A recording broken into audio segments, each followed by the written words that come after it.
Aujourd'hui, je fais un truc simple. On arrête le marketing, on fait un crash test. Parce que WeFi se vend comme une déobank. Une banque réinventée. On-chain, communauté au cœur. Frais plus bas, jusqu'à 18% sur les stablecoins. Ok, mais ici, tu connais la règle. On ne spécule pas, on calcule. Donc, la vidéo est structurée en deux parties. Première partie, ce que WeFi promet et ce qu'on peut vérifier immédiatement, à l'écran, avec des preuves visibles. Deuxième partie, le test symbolique, style audit, avec un petit scénario concret. Combien ça coûte vraiment? Qui porte quoi juridiquement? Et où sont les risques? Et je te préviens tout de suite, je ne suis pas là pour détruire ni pour chiller. Je suis là pour faire ce que font les banques. Mais pour toi, je fais du contrôle de risque. Évidemment, ce n'est pas un conseil financier. Je ne te dis pas achète, je ne te dis pas vends. Je te dis voilà les faits, voilà les risques et voilà comment réfléchir avant de déposer 1 euro. Donc qu'est-ce que c'est? WeFi, typiquement, c'est le genre de projet qui peut attirer beaucoup de monde parce que ça coche toutes les cases du moment. Une carte pour dépenser de la crypto comme une banque, des rewards, du self-custody et un discours fin du système bancaire traditionnel. Et justement, quand le marketing est très propre, très movement, très global, moi je me pose toujours la même question. Quelle partie est une innovation et quelle partie est un rebranding du déjà vu? Parce qu'on a déjà vu des super apps crypto et on a déjà vu des projets qui, sur le papier, étaient magnifiques, mais qui, dans la vraie vie, te faisaient payer en frais, en spread ou en stress. Donc, on va faire un audit simple, sans drama, sans émotion et surtout sans fantasme. On va regarder le produit comme si on était un responsable risque. Qu'est-ce qui est garanti? Qu'est-ce qui est conditionnel? Et qu'est-ce qui est à vérifier? Dans une banque classique, tu as un cadre légal clair, des garanties selon le pays et des recours relativement standards. Une néobanque type N26 ou Revolut, ce n'est pas parfait, mais tu as des rails connus, un support et des mécanismes de contestation qui sont globalement familiers. Un wallet pur type Ledger, c'est la souveraineté maximale. Tu contrôles les clés, tu contrôles les fonds, mais tu n'as pas l'expérience banque, pas de carte, pas d'IBAN, pas de service client banque. Et tu dois accepter d'être ton propre service informatique. Une déobank, c'est souvent un hybride, un produit crypto plus une carte. Parfois un earn, parfois un token, parfois un programme de fidélité et parfois une couche fiat via une entité régulée quelque part. Et le mot-clé ici est hybride. Ça peut être puissant, mais hybride, c'est aussi une zone grise. Sur qui porte le risque? Sur qui peut geler? Sur qui décide des limites? Et sur qui tu peux te retourner si un jour ça coince? Donc, dès maintenant, garde cette idée. On ne va pas juger WeFi comme une banque. On va juger WeFi comme un produit hybride avec plusieurs couches et on va mesurer chaque couche. Sur leur site, ils ont une vidéo, juste ici. Et dans leur vidéo, tu entends des phrases très fortes. Banque reimagined, communauté at its core, powered by blockchain, share the value with users, self-custodian, DeFi first bank built for crypto. Et la phrase finale qui claque, Better Bank, période. C'est très bien écrit. C'est exactement le type de script qui te donne envie de dire OK, je tente. Sauf que moi, je ne juge pas une banque sur un pitch. Je juge une plateforme sur trois choses.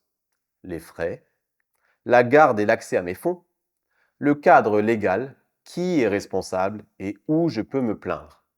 Donc, on passe au concret. Premier point, les promesses chiffrées. Parce que les chiffres, c'est un cadeau pour nous, ça se teste. Là, sur le site, on voit des claims très clairs. 1,5% de frais pour les transactions cartes, jusqu'à 18% APR sur des stablecoins, des mining boosts à plus 10%. Et tout ça est alimenté par un système appelé énergie. Et tout de suite, un gros stop. Le premier réflexe, quand tu vois jusqu'à, tu entends au maximum, dans certaines conditions, et pas pour tout le monde. Et quand tu vois Powered by Energy, tu entends, il y a un mécanisme interne qui change ton tarif. Donc déjà, un truc important. Si tu n'actives pas Energy, est-ce que les frais sont les mêmes? Et spoiler, non. Ça change complètement la lecture du produit. Je le dis franchement, si le pricing dépend d'un mécanisme Energy, alors tu n'évalues pas juste une carte, tu évalues un modèle économique. Sur les pages cartes, on trouve un tableau de frais très concret. Et là, on apprend trois choses majeures. 1. Le spending, donc payer avec la carte. Avec Energy, c'est un niveau de frais. Sans Energy, c'est plus cher. 2. Les transactions. Pareil, avec Energy, tu as un tarif. Sans Energy, c'est plus. 3. Le withdrawals, donc retrait ATM. Même logique. Avec Energy, c'est plus avantageux que sans. Et il y a un détail qu'on ne doit jamais ignorer. L'avertissement sur les microtransactions. En gros, les petites transactions en dessous d'un certain montant peuvent se prendre des frais plus élevés. Et ça, c'est crucial, parce que la vraie vie, ce n'est pas un paiement de 1000 euros. La vraie vie, c'est le café, la boulangerie, le petit resto, le parking, et plein de paiements en dessous de 25 euros. Donc déjà, Wi-Fi, ce n'est pas 1,5% point final. C'est 1,5% si tu utilises Energy. Sinon, c'est plus. Et moi, je traduis ça en langage simple. Energy, c'est la clé d'accès aux tarifs marketing. Si tu ne joues pas le jeu, tu ne bénéficies pas du prix pub. Et donc tout de suite, une petite question. Tu veux une banque ou tu veux un programme de fidélité déguisé en banque? Parce que dans une banque, le pricing est en général simple. Dans un programme gamifié, le pricing dépend de ton statut, de tes points, de ton énergie et de ton niveau. Et attention, je ne dis pas que c'est mauvais. Je dis juste, ce n'est pas la même philosophie. Et si tu veux éviter les mauvaises surprises, tu dois comprendre le mécanisme avant de déposer. Ils affichent full décentralisé avec le message You control your private keys. No banks, no freeze, no custodian. Moi, j'aime le self-custody, mais je suis obligé d'être strict. Parce que dès que tu ajoutes une carte, des conversions, du fiat, tu ajoutes des intermédiaires. Il y a forcément des émetteurs de cartes. Il y a forcément des partenaires de paiement. Il y a forcément des contrôles, KYC, AML, si tu touches au fiat. Et il y a forcément des règles anti-fraude. Donc la question n'est pas est-ce que c'est self-custody?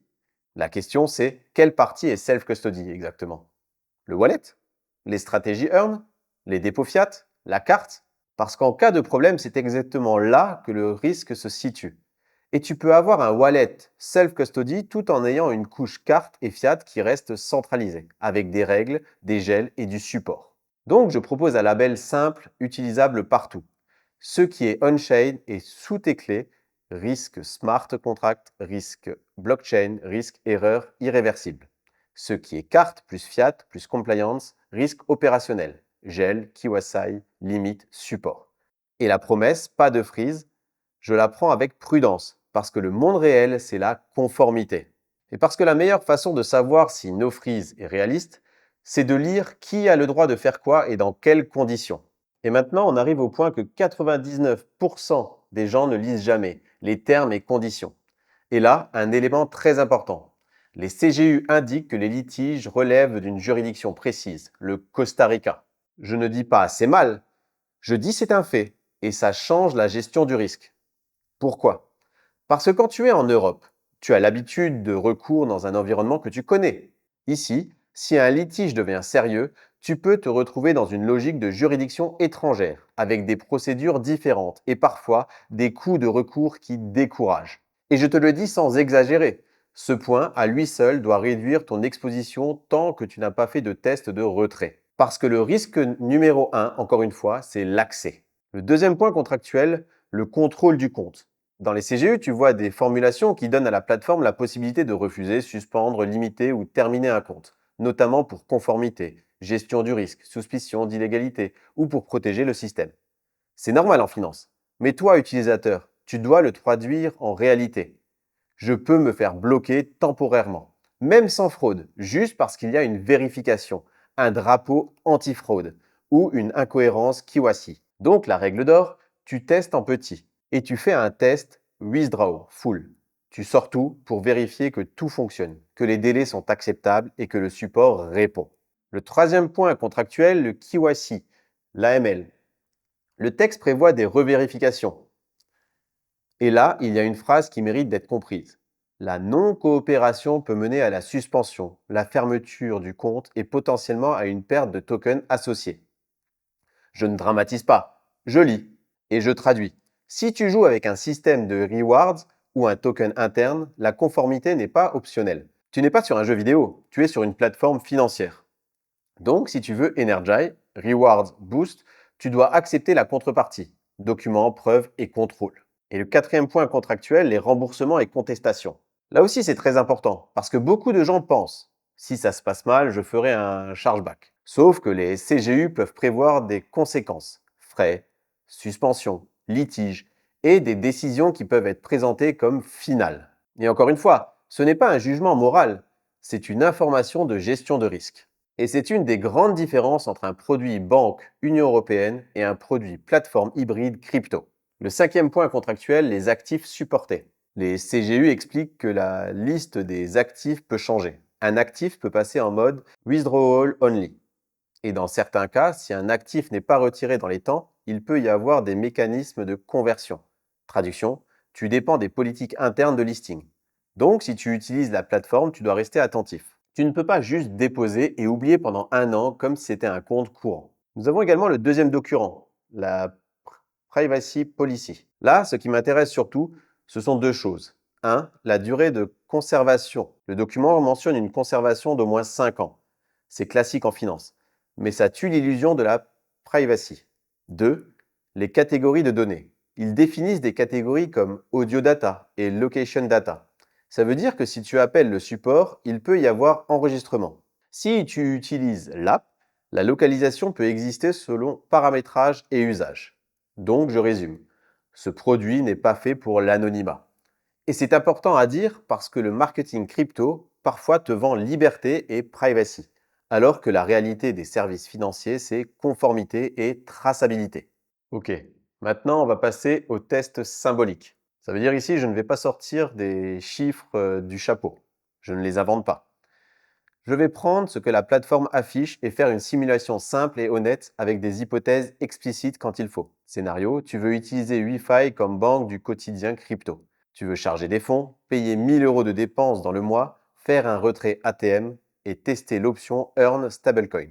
Le but est de sortir 3 résultats. Combien tu payes en frais? Quel risque tu prends? Et est-ce que le produit est cohérent ou juste gamifié? Premier coup, les frais de carte. Wi-Fi annonce une structure avec Energy et sans Energy.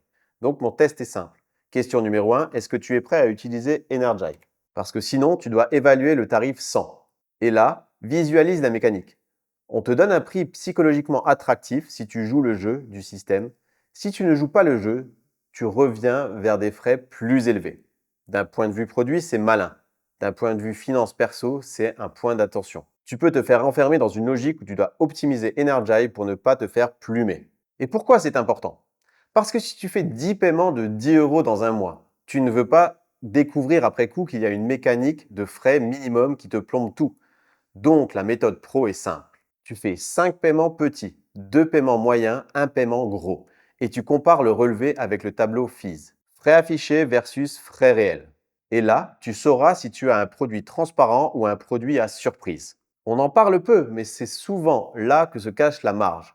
Tu peux avoir des frais de carte, ok, mais si la conversion fiat crypto se fait avec un spread de 1, 1,5 ou 2% selon le moment, ton coût réel explose. Donc, en mode symbolique, je fais ce que je fais toujours. J'écris mes hypothèses. Hypothèse conservatrice, spread faible. Hypothèse réaliste, spread moyen. Hypothèse pessimiste, spread élevé. Et là, je montre l'impact en euros. Parce que c'est ça le crash test, l'écart entre la promesse et le net. 18% sur stablecoin, c'est énorme. Ce n'est pas impossible dans certains environnements DeFi, à certains moments, mais ce n'est jamais gratuit. Pour générer 18% sur un stablecoin, il faut soit une stratégie qui prend plus de risques, par exemple lending, liquidité, algo ou exposition à un protocole, soit un mécanisme d'incitation, par exemple subvention, token rewards ou promotion temporaire. Donc mon test est simple. Est-ce que c'est accessible maintenant ou est-ce que c'est une promesse de roadmap? Quelles conditions? Energy, lock, durée? Quelle stratégie exacte? Donc quel risque exact? Et la règle d'or. Si ce n'est pas expliqué clairement, tu ne peux pas classer ça en épargne. Tu classes ça en stratégie risquée. Quand une plateforme a un token, un programme de rewards et une logique d'incitation, tu dois toujours te demander, est-ce que ma rentabilité dépend du token? On peut vérifier des infos publiques simples. Le token existe, il a une supply, il a un prix, il a un volume, il a une volatilité. Et ça ne prouve pas que le produit est bon ou mauvais. Ça te dit juste, tu as une exposition marché si les rewards ou les mécanismes dépendent du token. Donc, je vais revenir à mon Excel et j'ai mis ici une partie pour le risque token avec des multiplicateurs. S'il descend, si c'est la base et si il augmente. Et je rappelle, si ton cashback est payé en token, ce n'est pas du cashback fiat, c'est du cashback marché. Et un autre point que je veux que tu gardes en tête, c'est la structure multicouche. Quand une plateforme mélange cartes, fiat, crypto et DeFi, ce n'est presque jamais un seul acteur. Tu as souvent une entité pour la partie fiat et conformité, une autre pour la partie crypto, exchange et parfois des partenaires pour l'émission de cartes et le processing. Ce n'est pas automatiquement un drapeau rouge, c'est juste une réalité opérationnelle. Mais en cas de problème, ça peut devenir un ping-pong. Ce n'est pas nous, c'est le partenaire. Donc, dans ton test réel symbolique, tu dois noter précisément qui te répond, quel support et à quel niveau ça bloque. Et si tu vois une mention MSB côté Canada, rappelle-toi, MSB, c'est un statut lié aux services monétaires et à l'anti-blanchiment, pas une garantie banque européenne avec les mêmes protections. Encore une fois, je ne critique pas, je clarifie le cadre. J'ai aussi jeté un œil aux sentiments en ligne, notamment Reddit. Le point marquant, ce n'est pas qu'ils disent que c'est bien ou qu'ils disent que c'est nul. Le point marquant, c'est surtout peu de retours détaillés, beaucoup de posts qui ressemblent à de la promo et quelques sceptiques qui posent des questions que nous, modèle économique, token, frais réels et capacité de retrait. Donc, je ne prends pas Reddit comme preuve. Je le prends comme détecteur. Si le signal est faible, tu augmentes ton niveau d'exigence. Tu testes donc en petit, tu documentes, tu sors, puis seulement après, tu augmentes si tout est clean. Avant de conclure, je te donne ma scorecard, parce que ça te permet de comparer WeFi à n'importe quel autre produit demain. Le critère numéro 1, recours et juridiction. Est-ce que le contrat te laisse un chemin de recours simple ou est-ce que c'est un parcours du combattant? Le critère numéro 2, le contrôle utilisateur. Est-ce que tu peux sortir tes fonds quand tu veux ou est-ce que la plateforme peut limiter, suspendre, retarder? Le critère numéro 3, transparence des coûts. Les frais sont-ils simples, lisibles, stables ou dépendants d'un mécanisme comme Energy, de spreads variables ou de conditions qui changent? Le critère numéro 4, la protection client. En cas d'erreur, de contestation, est-ce cadré et prévisible ou est-ce discrétionnaire? Et le critère numéro 5, la dépendance au token. Est-ce que ta rentabilité dépend d'un token volatile ou est-ce que tu peux utiliser le service sans exposition au marché? Et tout de suite, dans mon Excel, je vais te donner un exemple pour une dépense de 1000 euros. Comme je l'ai dit, si tu dépenses 1000 euros, si la carte te coûte 1,5%, ça fait 15 euros. Et si tu es sans Energy et que c'est 3%, ça fait 30 euros. Donc la différence, c'est 15 euros par mois, 180 euros par an. Et ça, c'est avant même de parler des spreads, des conversions et des microtransactions. Donc, quand on te promet du cashback, la question est, le cashback couvre-t-il ses coûts et dans quelle monnaie? En euros, en stablecoin ou en token volatile? Donc, mon verdict du jour, c'est WeFi, c'est potentiellement intéressant pour un utilisateur avancé qui comprend les frais, comprend les risques DeFi et sait faire un test dépôt-retrait sans se raconter d'histoire. Mais c'est potentiellement dangereux pour un débutant qui croit ouvrir une banque parce que la promesse banque peut masquer un produit hybride. Les frais bas sont conditionnés par Energy. Les rendements élevés nécessitent une compréhension précise de la stratégie. Et surtout, juridiquement, tu dois savoir où tu mets les pieds. Si cette analyse t'a aidé à y voir plus clair, laisse un like et abonne-toi. Ici, on ne spécule pas, on calcule. Et à très vite. Allez, ciao!